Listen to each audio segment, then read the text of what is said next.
Oui, c'est toujours difficile de rencontrer le réel en face et c'est vrai que quand on a des enfants, qui ont des problèmes, ils sont à haut potentiel intellectuel. Quand on a des enfants qui ont des difficultés relationnelles, c'est qu'ils sont trop géniaux. Quand on a des cancres à l'école, c'est parce qu'ils sont trop doués. Quand on a des mauvais élèves qui comprennent rien à rien, c'est parce que leur quotient intellectuel est trop élevé.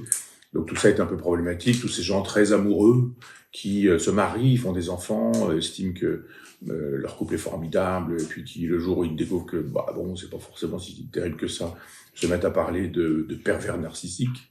C'est quand même étonnant qu'on ait fait des enfants avec des pervers narcissiques. Il faut être bien abîmé pour ne pas voir qu'on a affaire à des pervers narcissiques, mais c'est quand même bien fait, puisque le propre du pervers narcissique, c'est qu'il cache ce qu'il est véritablement.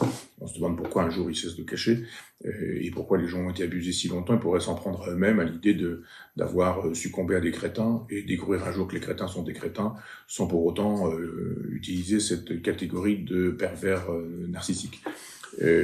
Donc il y a aujourd'hui évidemment des hauts potentiels intellectuels, des hauts potentiels esthétiques, des hauts potentiels. Puis d'ailleurs, les très grands interprètes du piano aujourd'hui sont des gens qui ne savent pas jouer du piano, hein, mais ils sont géniaux. C'est justement parce qu'ils sont géniaux qu'ils ne parviennent pas à prendre le solfège. Et on a aussi des gens qui sont des grands romanciers, mais n'ont jamais écrit un seul roman.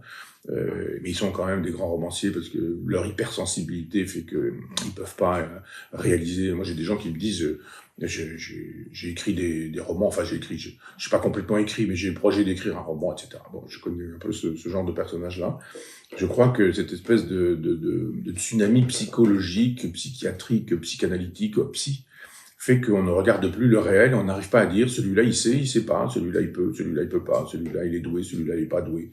Il y a que sur un terrain de football où on comprend que finalement on peut pas plaisanter avec tout ça. C'est-à-dire si vous dites Mbappé, moi c'est pareil quoi en fait, hein, c'est la même chose.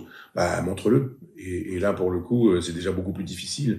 Donc on accepte que ces gens-là soient doués alors que nous on l'est pas, on accepte que les gens courent plus vite que soi quand on est au départ d'un 100 mètres plat, et puis qu'on se dit bah oui, si on fait 18 au 100 mètres, bah celui qui fait 9,8 ou 9,9, il va évidemment vous passer devant le nez, et on va finir par comprendre qu'effectivement il est le meilleur, et c'est ainsi. Donc comme on est dans une société où on n'arrive pas à dire qu'il y a des bons, il y a des mauvais, et on n'est pas bon en tout, on n'est pas mauvais en tout, le bon ici est mauvais à côté, et puis il y a des gens qui sont pas doués de ceci, pas doués de cela, ou pas doués d'ailleurs, mais qui sont des gens d'une grande générosité, d'une grande bonté d'âme, d'une grande élégance personnelle, morale ou éthique. Enfin, jamais personne n'est vraiment un total salaud. Et on pourrait se contenter de ce qu'on est, de ce qu'on a, ou même travailler à ce qu'on pourrait être ou à ce qu'on pourrait devenir. Et ce serait déjà pas mal plutôt que d'aller psychiatriser les gens pour éviter de constater un réel et d'éviter ce réel qui nous déplaît. Donc les mauvais élèves, ça existe, ce sont pas des surdoués cachés. Et les élèves qui ne comprennent pas grand-chose aux tables de multiplication, ce sont pas forcément des gens qui ont un trop gros QI pour pouvoir suivre le cours de CE1. Ils ratent le CE1 parce que finalement ils devraient être en CM2. Donc je comprends le fonctionnement des parents qui ne veulent pas dire bah, mon gamin il est pas doué en maths quoi. Et puis ailleurs, il est peut-être doué, puis il est peut-être pas doué du tout à l'école, mais il est peut-être doué en autre chose. Et il y a un moment donné où il faut accepter les différences, les divergences, et arrêter de psychiatriser négativement, et ou arrêter dans le genre c'est un pervers narcissique, ou psychiatriser positivement en disant là on a affaire à des hauts potentiels intellectuels ou à des gens d'une hypersensibilité qui sont retenus par leur hyperesthétisme. Parce qu'ils voient trop de choses, ils savent trop de choses, et ça en fait des gens inadaptés au monde, mais c'est finalement le monde qui est inadapté à ces gens-là, parce que la vérité, elle est chez eux. Non, il y a effectivement des gens qui sont tétanisés par l'émotion, qui sont tétanisés par les sensations, les perceptions. Il y a des gens qui sont en présence du monde dans une relation terrorisée, et ça existe, et hélas pour eux, parce qu'effectivement c'est une pathologie comme pourquoi ça va dit c'est une pathologie, ou comme autre chose, le fait d'être myope par exemple.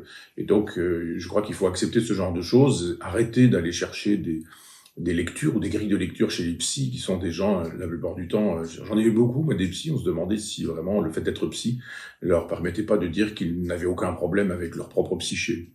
Je n'entrerai pas plus loin dans le détail, ce serait essentialisé, ce serait malvenu, mais il y a des moments où j'ai vu un certain nombre de psys, je me suis dit, si je devais en avoir besoin, je voudrais surtout pas tomber entre les mains de celui-ci, qui a vraiment des problèmes à régler avec lui-même.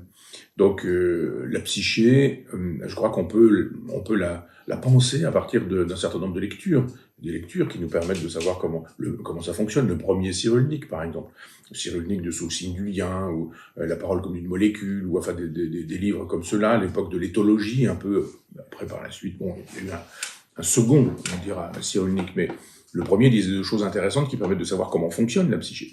Et arrêter de délirer de manière positive ou négative, en psychiatrisant tout ce qui ne va pas et en disant quand ça ne va pas et que c'est négatif, c'est un fou, c'est un malade, c'est un pervers narcissique, etc., etc. Mais également de dire non, c'est normal, il est trop doué, trop d'intelligence, trop de culture, trop de présence au monde, trop de ceci ou trop de cela. Non, il y a des gens qui savent, il y a des gens qui ne savent pas, il y a des gens qui peuvent, il y a des gens qui peuvent pas. Et c'est ainsi l'inégalité mène le monde, et quoi que veuillent en faire les égalitaires ou les égalitaristes qui veulent couper des têtes ou qui veulent tirer sur des cheveux pour que tout le monde soit à peu près à la même hauteur, ce sera ainsi toujours.